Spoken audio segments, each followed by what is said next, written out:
Welcome everyone. Today we explore one of the most important topic in information system, the acquisition, development and implementation lifecycle. Every organization that deploys an IT system goes through this process. We will cover four main areas: how the systems are acquired, how they are developed, how they are implemented, and finally the key controls and the best practice that govern the entire life cycle. Let's begin. Here is a quick overview of what we will cover in this presentation.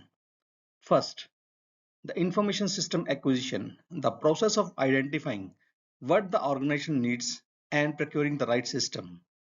Second, the information system development, how the systems are designed, built, and tested. The third, information system implementation, deploying the system and managing the transitions. And fourth, key controls and best practices, the governance mechanism that ensures quality and compliance throughout.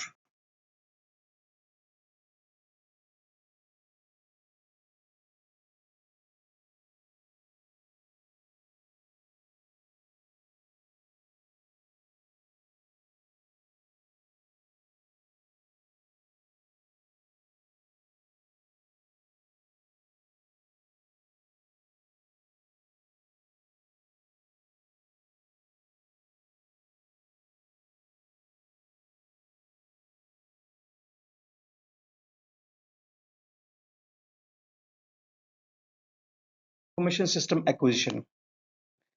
Information system is the acquisition is the starting point. Before any system is built or purchased, the organization must first conduct the need assessment to understand what business problem needs to be solved.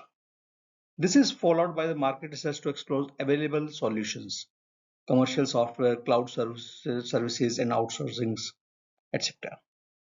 Vendor selection involves evaluating suppliers based on cost, technical capabilities, reliability, and after-sale supports. Once a vendor is chosen, contract negotiations defines the legal and commercial terms. Finally, the system requirement documents captures both functional requirement, what the system must do, and non-functional requirement such as security standards, and performance benchmarks. Moving on to development. System design is the blueprint. It defines how the system will work before a single line of code is written. High-level design focuses on the overall architect, what components exist and how they connect. Detailed design drill down each component's technical specification. For methodologies, organizations choose their development approach carefully. Waterfall is the best suited for projects with stable, well-defined requirements. Agile is preferred when requirements are likely to evolve. It delivers working software in short iterations. DevOps goes further by unifying developments and operations teams for faster automated delivery pipelines.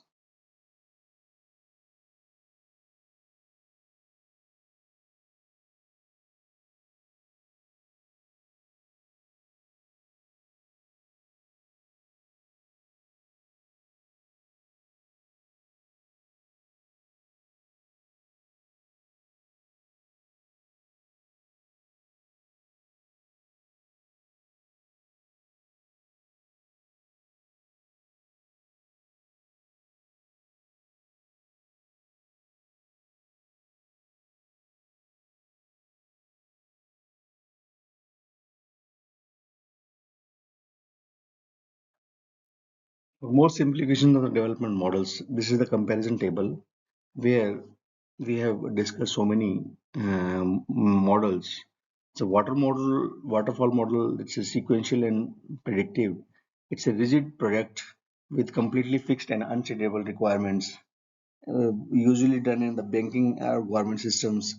Delivery timeline is single, massive launch at the very end, and overall flexibility is very low. The V model is a sequential is highly regulated industries with zero room for errors. It is aerospace and medical devices. So single launch after parallel testing because testing is done parallelly. So it is the chain flexibility is very low. Spiral is iterative and evolutionary, massive, high budget enterprise project with severe critical technical tasks. Incremental release at the end of the each spiral loop. So once the spiral is completed, a release is done. So there is some sort of flexibility is there, but it's also lesser flexible than the others one.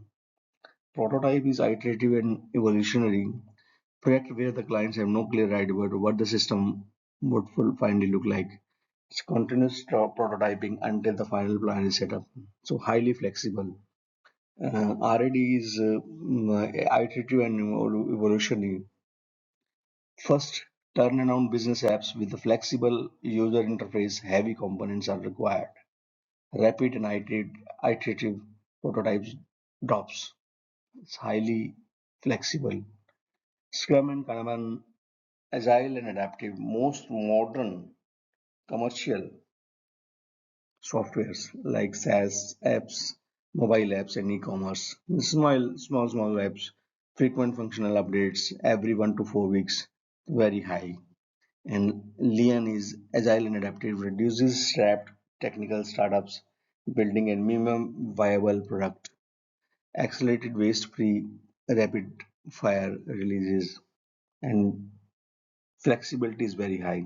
DevOps is a continuous operation, so it is very flexible, and each and every stage development and operations are conducted simultaneously in this one. Coding and testing phase is also a part of IS development. The coding phase is where the design comes to life. Once the design comes to life, developer will write codes. That means developer write code following the design specifications. Good coding practices such as code review, version control, using tools like Git, and secure coding guidelines are essentials here.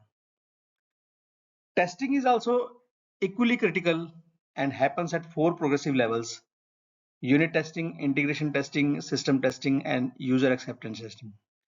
Unit testing checks individual models in isolations, means a total system is divided in different modules and each module is tested in isolation whether it is giving the required results. Then integration testing ensures that those modules works together correctly. That means the integration between the two different modules is appropriate and they are interacting with each other or communicating with each other and transferring the data as as per requirement. System testing, it validates the entire application against the requirement. And user acceptance testing is that it puts the system in hands of actual end user to confirm it that it meets the real world need before it goes live. Information system implementation. The next stage to the development is implement. Once the system is developed, now it has to be implemented because it is now tested by the user also. So IS implementation, once the development is complete, we move to the implementation. The final stage of life cycle development involves installing the system in the production environment, following a careful planned cutover strategy. Training ensures that all the end users can operate the system confidently from day one. Data migration is often the most technical complex step, moving data from the old systems while maintaining accuracy and integrity. System integration ensures the new system communicates correctly with all existing applications. Previously, we have seen the integration between the modules, that within a system, the modules are integrated. Here, the system itself integrates with other applications or other systems which are already existing in the organization or in the process. So system integration ensures that the new system communicates correctly with all existing applications and processes. Change management addresses the human side. That means change management means whenever there is a change is made in the system, it is appropriately recorded and it is appropriately tested, and final approval after final approval it is applied to the system. The change management addresses the human side, communicating changes, managing resistance, and updating the procedures. Finally, a post-implementation review is conducted to evaluate whether the system delivered is intended benefits and to document lessons learned. Means the review is conducted to evaluate whether the system delivered its intended benefits and to document lesson learned. So means intended benefits, if they are derived, so that must be evaluated, and any lesson that we have learned, that also to be documented in the AIS implementation phase. Implementation phase comes into the picture. Once the development is complete, we move to the implementation. The final stage of the life cycle development involves installing the system in the production environment, following a careful plan cutover strategy.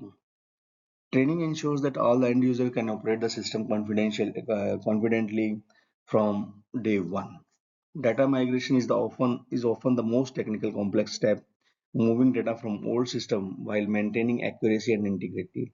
System integration ensures the new system communicates correctly with the existing applications and processes. Change management addresses the human side, communicating changes, managing resistance, and updating procedures. Finally, the post-implementation review is conducted to evaluate whether the system delivers its intended benefits and to document lessons learned.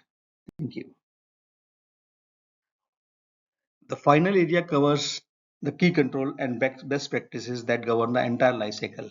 The entire life cycle is acquisition, development, and implementation. So now the key control and best practices. The system development lifecycle or SLDC provides that overarching framework within which all activities take place. Segregation of duties ensures that the same person cannot develop, test, and deploy a system. This separation is critical internal control to prevent both errors and frauds. User involvement throughout the process, especially the user acceptance test, is essential to ensure business alignment. Security must be integrated from day one and not bolted on at the end. Compliance with the regulations such as GDPR and SOX is not negotiable for most organizations. And finally, change management assures that every modification during or after the development is properly authorized, documented, and controlled. To summarize, the information system acquisition, development, and implementation lifecycle is a structured multi-stage process. Acquisition begins with the understanding business needs and ends with the documented system requirement. Development transforms those requirements into the working system through careful design, appropriate methodology sections, coding, and rigorous testing. Implementation take place the system live through development, training, data migration, and integration, followed by post-implementation review to capture lesson learned. Throughout the entire life cycle, strong controls including SDLC governance, segregation of duties, user involvement, security and compliance are essential. And with all these things, I'll conclude this presentation. Thank you.